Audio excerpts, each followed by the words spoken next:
Yeah, the rain is definitely coming down now. Most of the campus is empty.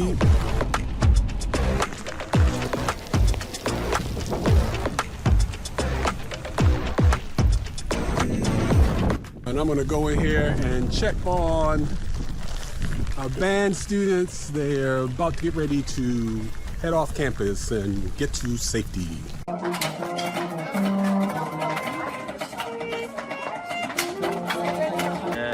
I got ready for band camp just to be in the environment with my people, and a big old storm want to come and mess everything up.